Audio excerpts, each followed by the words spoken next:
If you've been online recently, I'm sure you felt that something is off. Like you're scrolling and scrolling, yet something feels hollow, fake, like it's the internet, but also it's not.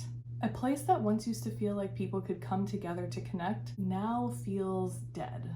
If you're new here, hey, I'm Slyssa, and over here we like to question everything, especially the polarizing figures and companies who shape our world. If that sounds like your vibe, then like and subscribe. Look, I'm not saying the internet was better back in my day. I definitely don't want to sound like one of those people that's like, back in my day. But it was different. And I do feel like even Gen Z can feel that. People used to post because they genuinely wanted to connect. It was messy, weird, and fun. Nobody was curating a brand or worrying about engagement because there wasn't anything to gain. I remember the exact moment YouTube first launched.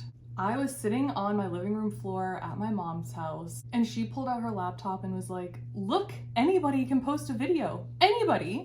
And it was like groundbreaking information to me. I remember just being like, what? What do you mean? If you're really old like me, maybe you remember this video. Alright, so here we are in front of the elephants. And the cool thing about these guys is that they have really long trunks. And that's cool.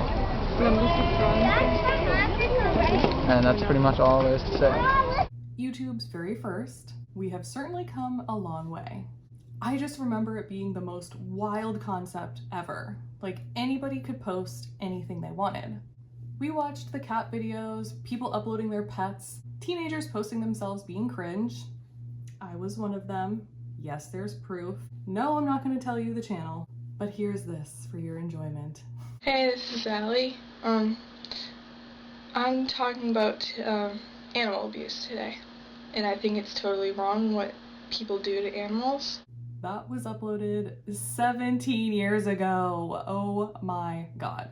When was that? Oh my god, that was 2008. Holy shit. That's crazy. Even our social media, like MySpace. If you got into a fight with your best friend that day, you best believe that friend was moved down from your top 8. You would change your profile song to something deeply dramatic and passive-aggressive. It was chaotic, personal, and human.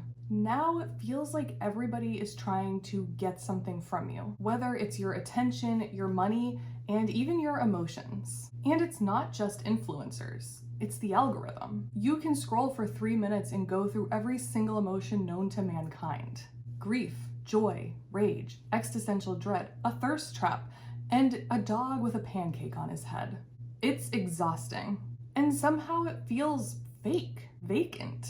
Like the lights are on, but nobody's home. Nobody's really connecting. It's like we're all posting without each other anymore. We're just broadcasting at each other. Everyone's a brand, and that includes you. So what happened to everyone that used to overshare? Where'd they go? Well, a few things. Gen Z grew up watching millennials and some Gen Xers being super cringy online and later getting canceled for the same stuff that they posted online. And they took notes. They're more cautious, and it is a much smarter way to be. I can say that I would probably be doing the same thing they are. I mean, we're even seeing jobs now or looking at your social medias, so people are not getting hired based off of things they may have posted years and years ago that may not really represent what they stand for now. But it means everybody is a bit more sanitized, a bit more curated, and more generic.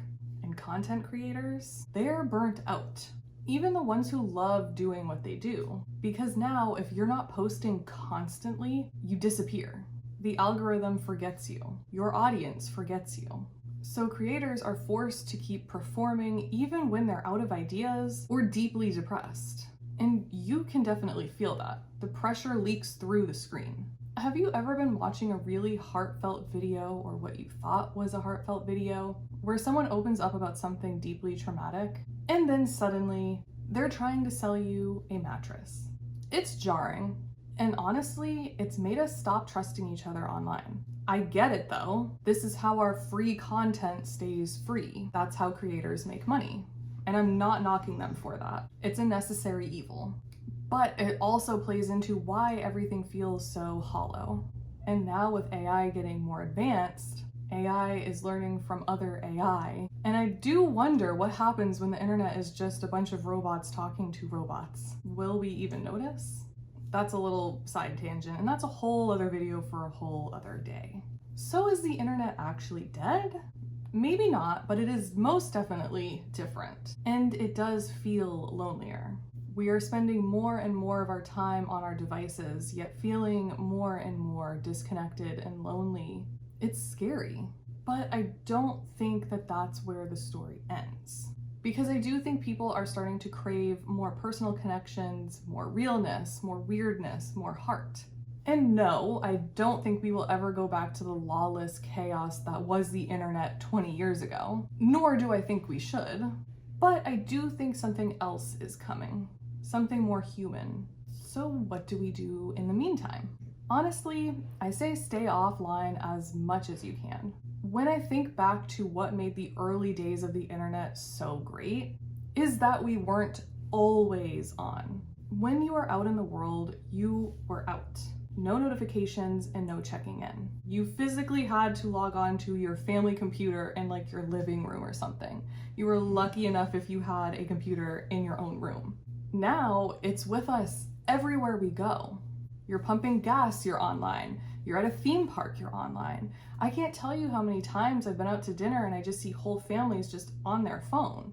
I mean, it's everywhere. And it's too much. The human brain is not meant to know what is going on in every single part of the world at all times in real time as it's happening. And no, I don't think that it's necessarily a bad thing that we have that access. I do think a lot of good has come from it, but I do think it's very, very important to get yourself offline. Have times where you're offline and just connected to humans, connected with yourself even. So log off, go outside, be unperceived. You will feel so much better. And before you go, do you think the internet changed us, or do you think we changed it? Let me know in the comments below. Thank you so much for watching. Please remember to like, comment, and subscribe, and click the notification bell so you never miss an opportunity to question everything with me. As always, stay curious, stay skeptical, and question everything, even me.